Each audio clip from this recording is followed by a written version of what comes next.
How many times did your mom tell you not to talk with your mouth full? Whole life? Oh, perfect little prop. Look at this. Can we see the t-shirt? Oh no. Hi, hello, good morning, good afternoon, wherever you are in the world, welcome to an episode of Talking with Your Mouth Full. We haven't started yet, so don't worry, I'm about to get down on this sandwich, but I figured I'd let you know I've missed you. It's been a while. We haven't done one of these in a hot minute. I've got myself here a toasted sourdough chicken salad sandwich, and I'll tell you a little bit more about this when we get into the questions. There's grapes in here, there's celery, there's poppy seeds, salt and pepper, and of course chicken, and some mayonnaise. You can find this recipe on feedingthefrasers.com. It is what is the name of the recipe? Anyways, you can search chicken salad on the site, and I'm sure it's the only chicken salad recipe I have up there, so it should be pretty easy to find. That being said, let's get into it. First question, just getting into food blogging, how did you learn to take good photos? Great question. So, I've not always been good at food photography, and I still have so much to learn, but I got better at food photography simply by taking a ton of photos. I wrote a cookbook last year, and I did all of the photography. And so in that, I want to say there was like there's over 100 recipes in the cookbook. So that meant multiple days a week, 5 to 6 recipes a day. I was cooking and photographing, and that's really what helped me get a lot better and figure out my own style. And I also took a food photography course, and so that was super helpful. It was an online course, I don't know, maybe like 6 to 8 little classes, and that helped me learn things like lighting and composition and how to set up different shots. So that's how I got a little bit better at it, honestly, just by doing it. So if there's something that you want to get better at, whether it's food photography or writing or anything that's either pertaining to a hobby or a job, I think you just gotta put time in and you gotta get your reps in. Favorite part about your new kitchen? Something in your new kitchen you wish you'd done differently? Favorite part would be the island.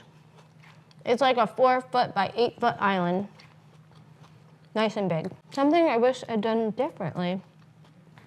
2 dishwashers. Should have found space for a second dishwasher, because one is just simply not enough to keep up with all of the dishes. But other than that, I love it. And it's also not super practical to have 2 dishwashers, but I surely would have put them to use. What has been your favorite moment this year? Wow, what a sweeping question. Favorite moment this year? There's so many good ones. How do I just pick one? Okay.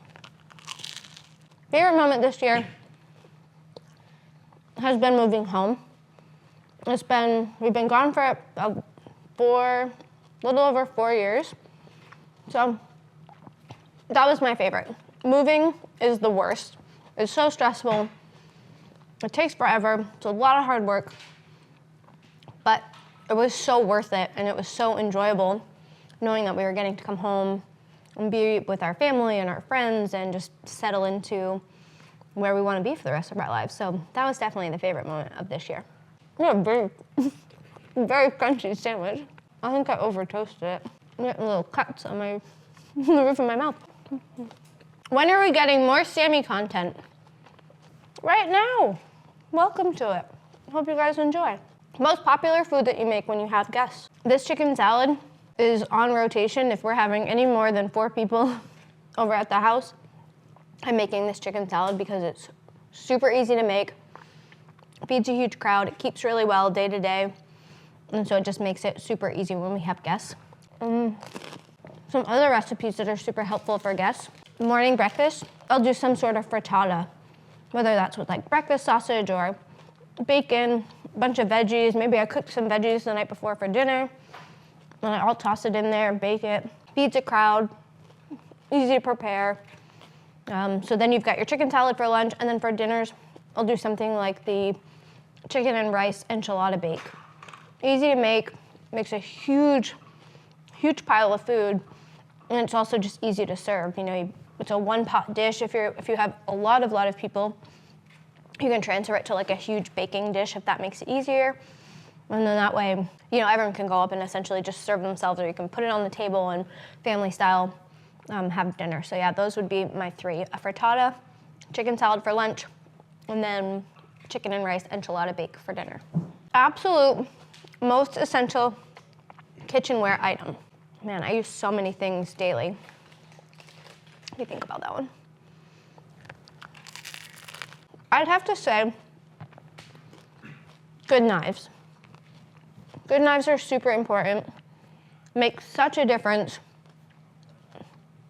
in the cooking process. I also use silicone spatulas almost all the time. It's pretty much the only actual cooking utensil that I use when whether it's veggies or eggs, whatever I'm cooking, I'm 99% of the time using a silicone spatula. I also really love my Ninja Foodi. I use it for everything. The air fry feature is awesome. Pressure cooker. I almost exclusively make my rice in the pressure cooker now, which is super new for me. It's a nice one pot blender type machine. So yeah, those would be my most essential. I gave you 3. I think I have about time for 2 more questions. So let's see what else we got. What have you and Matt been up to? It's a great question. Matt and I have been working on our property in Vermont. Matt's done a ton of home improvements. I have a friend helping build a wall and some patio features for us.